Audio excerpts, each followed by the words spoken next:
So this is the fuel tank in our 66 Mustang. I actually cut it out and put a fuel pump inside the tank. We're actually gonna be trying to fit this into our 65. So we're in the process of trying to put the 66 Mustang fuel tank in the 65. And I was originally just gonna cut this cross member completely out. But I think with the way I'm gonna actually mount these pieces of angle on the frame right here and make like a mounting setup to actually bolt the tank to, and that'll give me enough clearance to keep this cross member, because I feel like it's kind of important since it like reinforces the leaf spring mounts, and I think it'll give me plenty of room, and it's not really going to hang down much lower, maybe the width of this, but I mean that's really not that much. So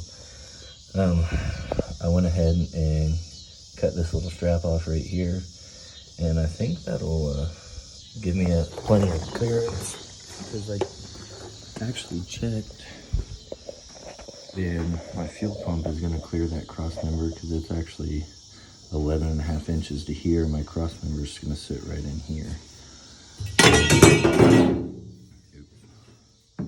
And then we're going to make a frame for the fuel tank out of this angle, and then just bolt them together through here. So I think it'll work out nice.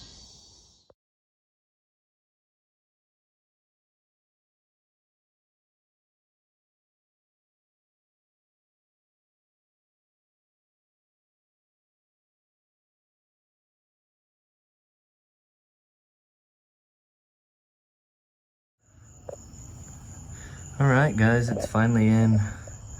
The 66 Mustang fuel tank is in the 65. I ended up making a full frame basically for the fuel tank. You know, obviously I gotta get a new fuel tank, but it's mounted and ready to hook up our fuel lines. So if anyone's looking to mount a older Mustang fuel tank in a older F100, this is how I did it. I mean, I'm sure there's other ways, but I mean, I can have the tank out in less than 10 minutes pretty easy this way. So thanks for watching.